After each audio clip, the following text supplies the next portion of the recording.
Good evening from Sayyidina our hostel. This is Abdullahi speaking as the rain falls all around. Let's imagine ourselves in Europe. Yup, medieval Europe? Nope. Prehistoric Europe. 11,000 to 13,000 years ago. A cave lion is moving around. A big lion. A lion bigger than that of the modern day. Roughly 400 kilograms of bulk and muscle. But it has a moderate mane. It's exactly looking like an African lion, but it is not an African lion. The lion is moving in a very cold area, and behind it a whole entire pride is moving in the grasslands of Europe. Yes, the grasslands of Europe. That's right. Well, to begin with, it was not a strange thing to sight a lion in the European hemisphere, as the European and the Eurasian cave lions lived from the Eurasian areas to the European peninsula. Well, the European continent. The cave lion is one of the most magnificent animals and, let's say, iconic animals of history, in that its name comes from the fact that it used to dwell in caves and naturally carved structures. But hold on right there. Well, some people say it's cave lion. I don't agree with that. Why? Well, the scientific name of this animal is Panthera Leo Spelaea, which means the lion subspecies of the Eurasian lion. That is a descendant of the old Panthera leo and a subspecies which shares the same species origins as the North American lion, Panthera leo atrox, and the African lion, Panthera leo, and the Asiatic lion, which is the Asian lion, Panthera leo persica. The Eurasian lion, or the Eurasian cave lion, Panthera Leo Spelaea, was a magnificent beast. It was a magnificent beast in that it could hunt a lot of animals that used to exist and live in these areas. The steppe bison, the moose, one of the biggest of all land mammals, roughly 900 kilograms of bulk. The Eurasian cave lion was, to me, similar to that of the Asiatic lion. Well, the fact is, you see, that I think, according to paleontologists and biologists alike, that the cave lion was basically discovered in caves, and that's where the name comes from. It was derived from where it was usually found in caves, its remains. But the fact is, it's usually known that Panthera Leo persica, which is the Asiatic lion, exists and still lives in caves. Well, looking back at the past century, this animal used to dwell in caves. For example, the example of Iran, the Persian country, where these lions were basically living, mostly, unfortunately now extinct.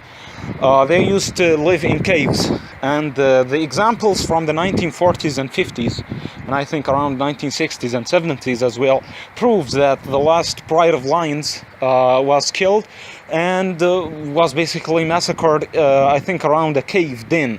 So to me, the fact that cave lion is a dweller of caves is nothing, because it's the nature of lions to dwell in caves. Let's look at the Asiatic lion. The fact is that animal is the descendant of the African lion, with some speculations from biologists and lion experts saying that the Asiatic lion is basically an animal that came from Africa, and then it moved all around these areas where we can basically conclude that its range stretched as far as Greek, Eastern Europe, some parts of southwestern Russia, the Persian lands, Iran, India, Afghanistan, where Panjshir Valley is known. Well, it's basically in the Persian language, I think it means the Valley of the Five Lions, which is an impressive fact. That means that basically Asiatic lion used to live there, which is a reality, a matter of fact. So to me, this point proves that the cave lion was like a normal day lion in some respect. Let's say that some people these days says that it is like a lion. It is, but some people say it's like a tiger.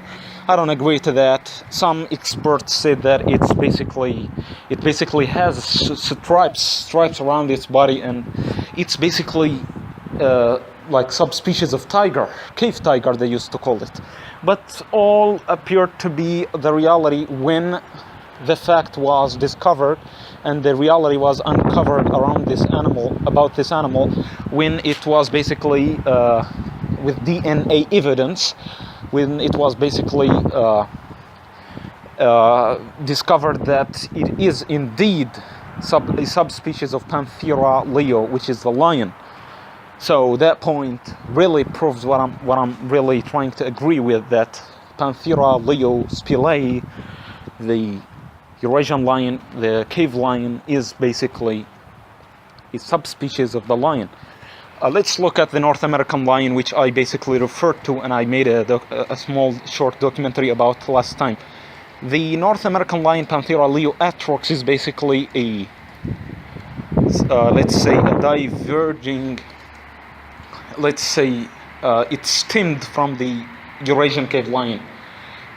Basically, lion experts concluded that the European cave lion crossed the Bering land bridge between northern Asia, northeast Russia, and Alaska, and then it crossed to the North American frontier, where it came to be known as the North American lion, Panthera Leo atrox. And this is a reality. I think that is exactly what happened in the case of the, let's say, the Asiatic lion, Panthera Leo persica, basically migrating from Africa to Asia. The Panthera Leo Spelaea basically did the same and migrated from Europe and northern Asian, let's say, European lands to the North American frontier. So that's another point that really proves that the North American lion is also a subspecies of lion, and they all stem from Panthera Leo. Well, basically that was not a strange thing to begin with. Lions were all around the world, but unfortunately today we see them in less of their former range, which we spoke of. The Panthera Leo atrox, North American lion, the Panthera Leo Spelaea, the Eurasian cave lion, European cave lion, the Panthera Leo persica, the Asiatic lion, the Panthera Leo, the African lion. And with that, I really want to say that lions are not only found in Africa. This is a misconception and misunderstanding of lions. When basically you speak to a lot of people, they tell you, well, when we think of lion, we think of savannah, we think of Africa, we think of all. But hold on right there, that's not the reality. The reality is that lion was all around the world. The fact that the lion is the biggest of all the big cats when we trace back to history, the fact that the lion is the most adaptive of all the big cats as well, and it's proven until today. You can find them in the swamplands of Botswana. You can find them in the northern tip of Africa, in the northern African region, in the Atlas Mountains of Morocco and Algeria. They used to colonize the Libyan lands around as well, in the Nubian land as well. You can find them in the deserts of the North Sub-Saharan Africa. You can find them in the savannas. You can find them in the Asian jungles of India. You can find them long ago in the parched lands of Afghanistan, in the mountainous areas of Afghanistan. You can find them in northern, the whole entire northern American peninsula, the American, continent. You can find them in the European continent, in the Eurasian area, which is the northern Asia and as well as Europe. Well, in Russia these days, in 2015 and 2006 as well, paleontologists discovered the remains of a cup. That cup is found and identified as a cave lion, Eurasian cave lion cub, and they are still trying to figure out how that cub ended down there in one of the most cold areas of the world. Now they are trying to revisit that area in 2017 and 2016. A plan is set for that discovery, and they are trying to find the lioness and the lion and possibly the pride if it's possible. That is another example and another proof of the extreme adaptability of the lion as an animal. Let's talk about the Southern African lions. They live in the African bush, in the African jungle, in the African dense bush, in the savannas, as well as in the northwestern African regions, sub-Saharan Africa, and in Senegal, in Mauritania, in Mali, in Chad. Right now they still exist in the national park, in the national parks of Chad and sub-Saharan Africa. They still roam around the Indian state of Gujarat, in the national forest of Gir in western India, in northwestern India. Well, you see, lions were all around the world, but unfortunately with the extinction of the two subspecies, the North American lion Panthera Leo atrox and the Eurasian cave lion Panthera Leo Spelaea, the two remaining subspecies are only the Panthera leo, the African lion, and the Panthera leo persica, the Asiatic lion. It's also very intriguing and interesting to say that the Barbary lion, which was really adaptive to the cold areas of the northern African region and the Atlas Mountains of Morocco, is now unfortunately sadly extinct, and it's now found that its genes are basically diluted in the intermarriage between the African lion and the Asiatic lion, and that is I think a British project that is trying to basically marry and put these animals together, so in order for them to produce an offspring that is exactly pure Barbary lion. Let's speak of the King of Morocco and his collection of the lions, which unfortunately went to Eastern Africa, to Europe, and all around the world. These days it's unfortunate that the lion population has dropped from roughly 200,000 to basically 20,000 in 2 centuries, I think in 1 century, the past century. And these days we have only what is the equivalent of 20,000 lions living, wild lions in Africa. We have around only, unfortunately, 3,000 or 2,000, I think 2,600, something like that, Asiatic lions living in the Gir forest of the national park of Gir forest in the Indian state of Gujarat.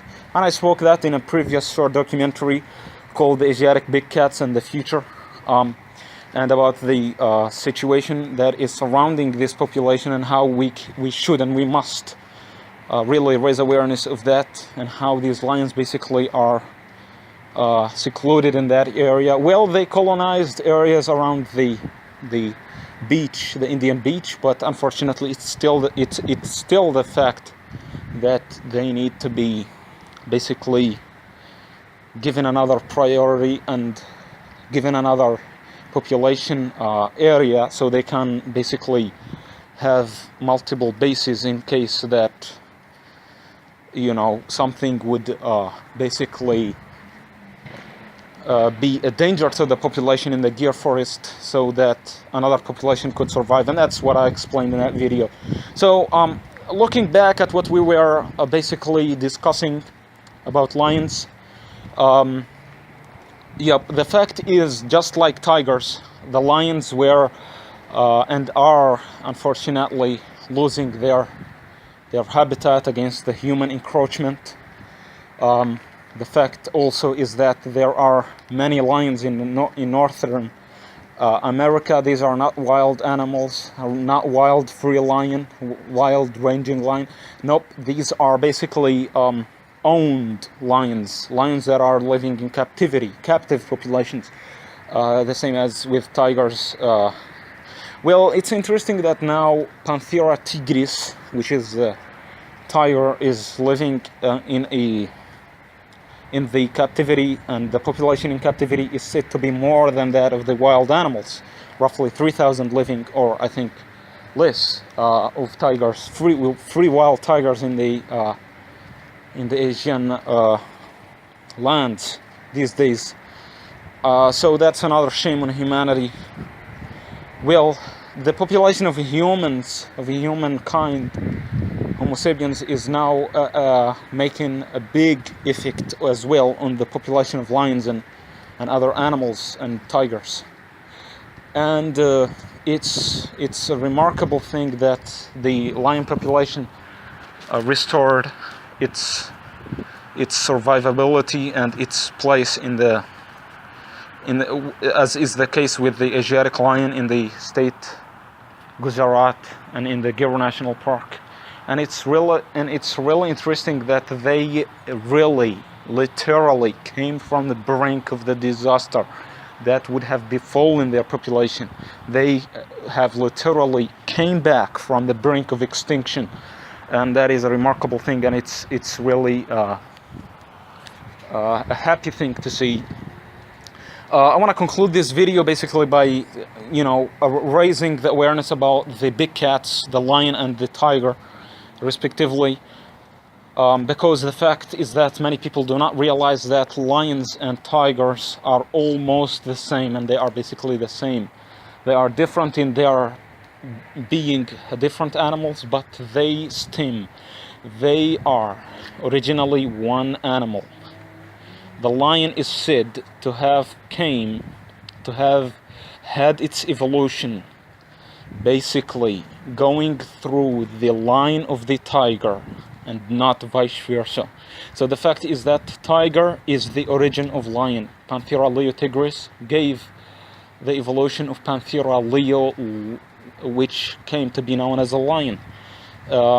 Millions of years ago, these animals basically became very, let's say, very living in the areas of grasslands. They became very adaptive with the grasslands environments, and they became known as Panthera Leo. They lost their stripes and they became, well, that's the idea, and you can really realize that these days, because when a lion and a tiger, well, let's say a male lion and a tigress